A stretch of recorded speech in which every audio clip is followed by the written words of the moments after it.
Off the coast of Greenland, NATO's Arctic Light 2025 military exercise is underway, bringing together over 550 soldiers from Denmark, France, Germany, Sweden, and Norway. The 10-day drills are aimed at enhancing operational readiness in the strategically important Arctic region and testing joint capabilities in challenging cold weather environments. At the center of the exercise is the Danish frigate HDMS Niels Juel, F363, seen at sea with personnel preparing for operational drills. Life rings bearing the vessel's name, the Danish flag waving proudly on deck, and an array of weapons along the deck's edge set the scene for a high-intensity training environment. NATO personnel are observed scanning the horizon with binoculars, while helicopters fly overhead in coordinated maneuvers. The Chief of Joint Arctic Command, Major General Søren Andersen, emphasized the strategic importance of Greenland and the Faroe Islands in Denmark's defense posture. The Danish defense has the task to defend the Kingdom of Denmark, and that includes also Greenland and the Faroe Islands, and that is what we are going to do. So, in order to defend Greenland, we have to train in Greenland, and that's why we are doing this last week, and also this week when we train there, Andersen said during a press briefing on the frigate's deck. The drills feature multiple operational components, including boarding exercises, infrastructure protection, drone deployments, search and rescue operations, marine environmental protection, and disaster response. NATO forces also train in rigid inflatable boats and coordinate closely with helicopters and naval patrol vessels for air-sea operations. Icebergs floating nearby underscore the extreme conditions in which these forces operate.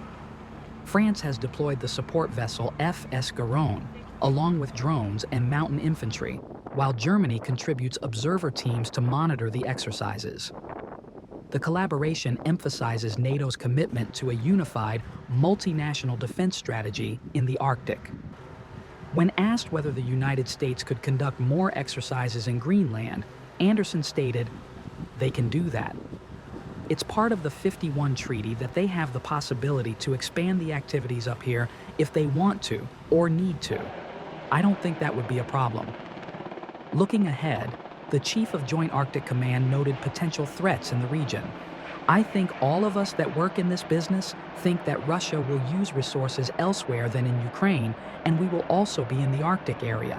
I think there is a threat, not a threat today, but a future threat we are looking into," he said, highlighting the growing geopolitical significance of the Arctic.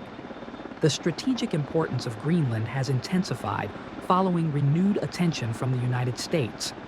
Former President Donald Trump has publicly expressed interest in the island, citing national and international security concerns, and has not ruled out the use of force to secure control over the territory.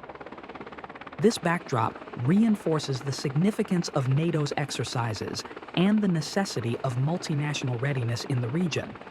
The drills also serve as a platform for testing interoperability among NATO members and allied forces. Soldiers practice coordinated maritime operations, including boarding and securing vessels, joint air and sea maneuvers, and rapid response to simulated emergencies.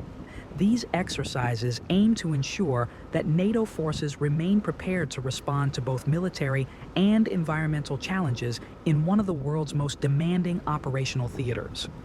As Arctic Light 2025 continues, the Royal Danish Navy, along with allied forces, demonstrates its commitment to protecting territorial integrity, safeguarding critical infrastructure, and enhancing multinational coordination in the increasingly contested Arctic region. With the combination of naval assets, fighter jets, helicopters, and special operations forces, the exercise underlines the strategic readiness and resilience of NATO's northern flank. The Danish defense has the task to defend the Kingdom of Denmark, and that includes also Greenland and the Faroe Islands, and that is what we are going to do. So in order to defend Greenland, we have to train in Greenland, and that's what we are doing this last week and also this week where we train that. They can do that. It's part of the 51 treaty that they have the possibility to expand their activities up here if they want to or need to, and I don't think that would be a problem. I think all of us that works in this business think that Russia will use resources elsewhere than in Ukraine, and it will also be in the Arctic area, I think. So there's a threat, not a threat today, but a future threat we are looking into.